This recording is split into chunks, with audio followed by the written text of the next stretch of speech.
The February 28th Strait of Hormuz closure slashed global oil supplies by 8 million barrels a day. It is the largest single supply disruption in the history of the global oil market. This chart plots the Reserve Bank of India's, or RBI's, baseline model against reality. The RBI is India's central bank and primary monetary authority. Their economic model assumed crude at $70 a barrel. The actual price of India's import basket spiked to $117. As the oil shock hit, foreign institutional investors, or FIIs, pulled capital out at historic speeds. An FII is an investment fund registered in a country other than the one in which it is investing.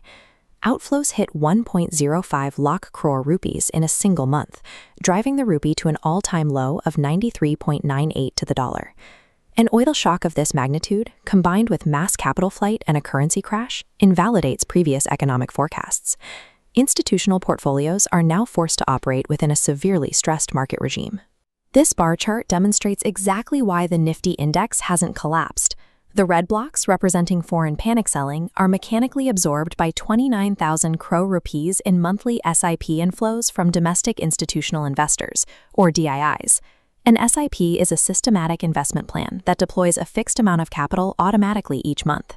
A DII represents local entities like mutual funds and insurance companies. These domestic flows are price inelastic and provide a structural floor. This flowchart maps the central bank's own transmission model for crude prices. Every $10 increase per barrel forces a 49 basis point rise in the Consumer Price Index, or CTI, and a 43 basis point widening of the current account deficit, or CAD. The CPI measures retail consumer inflation. The CAD represents the shortfall between the money flowing in on exports and the money flowing out on imports. Domestic buying limits the downside risk, but the math dictates a 150 basis point inflation shock is already moving through the economy. The result is a market locked in a rigid consolidation range, largely immune to day-to-day diplomatic headlines. A rate cut in April is mathematically impossible.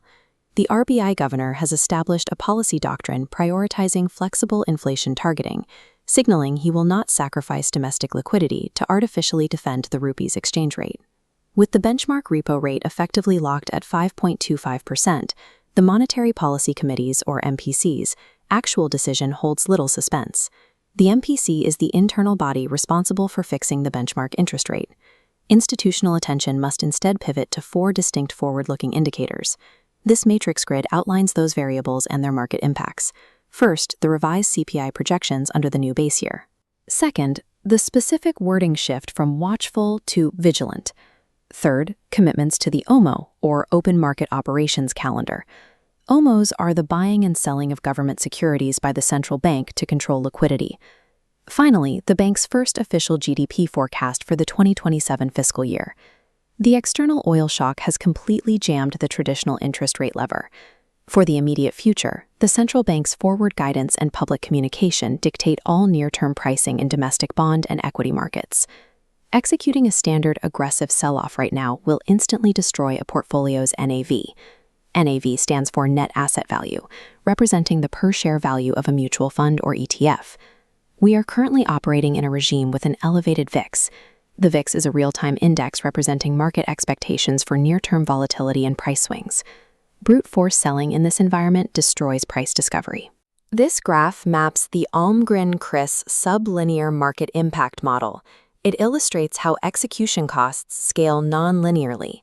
Once an order exceeds 15% of a stock's ADV, or average daily volume, the market impact penalty becomes parabolic. ADV represents the typical number of shares traded each day over a specific period. 2 critical regulatory shifts dictate execution strategy starting April 1. First, SEBI introduced a new intraday borrowing framework for mutual funds to manage redemption mismatches. SEBI is the Securities and Exchange Board of India, the principal market regulator. Concurrently, a hike in the STT alters the math on derivatives hedging. The STT is the Securities Transaction Tax, levied on trades executed on recognized domestic exchanges. Because of the hike, put spreads are now significantly cheaper than outright short futures. Mastering these new execution mechanics is a necessity.